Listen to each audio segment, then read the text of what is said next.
Hello, brothers and sisters of the Briar. Professor Jeremiah here, and Steve, Three Rivers, welcome. it's great to be with you today. We wanted to give you another special invite to Falcon Friday, which is this Friday, the first Friday of the month, and we will be starting at 12 o'clock Central Standard Time, or that's 6 o'clock UK Standard Time. Correct. And it's the 6th, isn't it? And we've managed to get the first Friday in the month again. So this will be our D-Day special. So we hope you can join us. And I'm trying to think of, this will be the 76th anniversary of D-Day. So we'll have to all come up with a special blend to smoke that day. Right. Talking of which, what are you smoking there, Professor? Well, I've got my Ian Walker Northern Briars Helix stem pipe. I've gotten to where lately I probably smoke this one every other day. And I've got some Dracor and Sons Prince's blend in here. And I haven't reviewed this tin yet. That's coming up. It's interesting. I like the blend. I've been smoking away at it now for a while, but you'll see how much is still in here. And it's one of these that it's so packed into the tin that it just kind of keeps growing. So it's I'm very pleased with it. So far, I haven't had any of their blends that I've not liked. I've liked everything. I will say, not to fully jump ahead of the gun here on this one, I will say probably if you smoke 3 or 4 bowls back to back, you'd have tongue bite, because you can kind of tell that 2 blends might almost start to get you if it's back to back. But space them apart, you're okay. So what do you have in your bowl? And you have a different bowl on your stem today. Well, I've got the Jack Hargreaves tribute pipe, of which they've sold well over 100 now from my smoking shop. And the bowl is a Dover rusticated, another one that we've seen on Dave Knowles' films of Jack smoking. And I've got the Gareth Hogarth Rich Dark Spring Dew, which is the connotation of the original Gallagher's Rich Dark Honeydew. And recently we had the British Pipe Smoking Championships about 3 weeks ago. And I spoke to Bob Gregory as to say, is it the same recipe? And he said, well, actually, the guy that was in charge of it, he's no longer with Gareth Hogarth, but he's here today. And I spoke to him, and he was so reluctant, probably knowing I was recording at the time, to tell me. He just said, let's just say it's very similar. So I thought, well, I'll cut that bit out, but I can tell you now, it's they probably have to make slight adjustments, don't they, to ensure there are no copyrights, etc. Because I don't know where Gallagher's are now. Were they taken over by a Japanese tobacco company or something? I don't know. I'm sure somebody watching might. Yeah, somebody can tell us down in the bucket below who now has them. And I mean, that's the other thing. That's a part of what happens is, just like a lot of tobacco blenders, they here in the States are having to change some of their formulas on tobaccos, and I'm meaning more of the local tobacconists, because before they were using their blending agents were coming from Sutliff. And so now, because they can't get those blends from Sutliff, they're having to be creative and come up with, new blends. So some things won't be the same. I was told, and I need to put in an order soon, maybe today before this airs. But I was told by Richard at the Gatlin Burlier. We were talking, and he said that with Sutliff, he's going to have to change Cades Cove Cavendish blend, but he has a lot of Sutliff tobacco in stock. So it's going to be the same blend for a little while, but not indefinitely. It'll change eventually. He might, it may still have the same flavor, but it's not going to be the exact same mixture.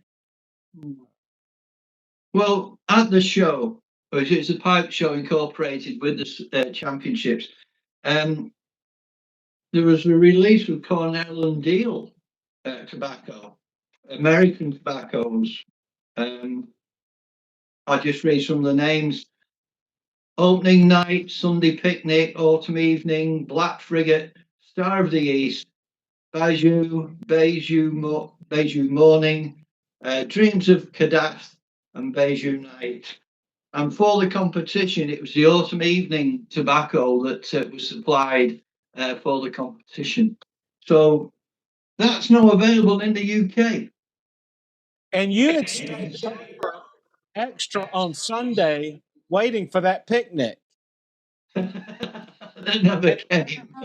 No. It was well attended. A gentleman from Spain actually won the competition, which is interesting. And his technique, I mean, I didn't film him, but it was interesting to watch. But yeah, it was well attended. Great fellowship again, as always.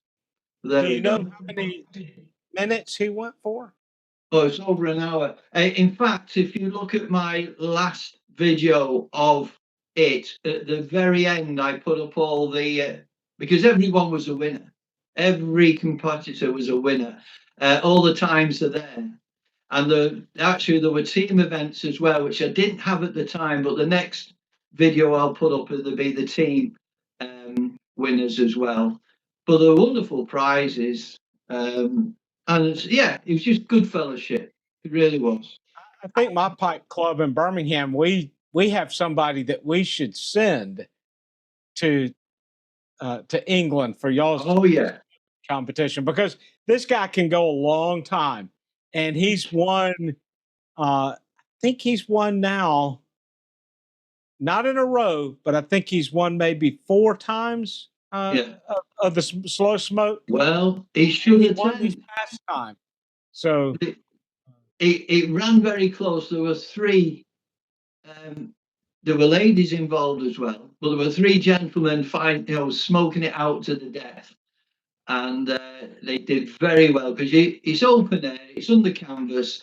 There are shelters, if you like, against. It was a bit of a prevailing wind coming across, which can sort of ignite and move the tobacco on a bit quicker than you really want it to. But no, it was all in good spirits and a very, very, very worthy winner. So there we go. Yeah, it was really good. well, everybody won something just for participating. It was a little bit of a draw. Now, the first person to go out, they won a box of matches because they're going to need them. But everybody got something. I can't tell you what I got here. I'll tell you afterwards. But anyway, it wasn't pipe related. But some people got tin and tobacco. They got there. Some people had a choice of tin and tobacco or a pipe. So there was some little something for everybody. But the winner got an old boy, a new old boy lighter, which is a good little prize there. So ours was the same weekend as yours, actually, our meetup. So that is our regular gathering. Well, brothers and sisters, I hope you can join us this Friday. If you want to be a part of Falcon Friday and you've not been before, you'll need to send me an email and just let me know that you want to be a part of it, and I'll send you a link. And if you've been receiving my email invites before, you'll still be on the list. I just cut and paste that same list before. I also send those out as a blind carbon copy. I wanted to clarify this so that if you want to keep your email private, nobody else is going to see it. Only I'm going to see it. So that's kept a little undercover. The only person that ever might see it, other than myself, would be Steve. So we try to kind of keep those private. I know not everybody wants their emails out floating around. So just to let you know that. But load up your Falcon and come and join us. Can I just say, check your junk messages as well in case it got diverted there. Sometimes it That's may. true too. And the other thing is, there were people in the chat room, you know who you are. We'd love you to join us in the forum with your Falcon. And, please do your best to join us. Even if you can only come in for 5 or 10 minutes, that's still, you're more than welcome to come in and join. Of course, yeah. Well, there we are, Professor. That one's gone quick. Yeah, so I hope you see you there. Till next time, God bless. Yeah, look forward to seeing you on Friday. Take care.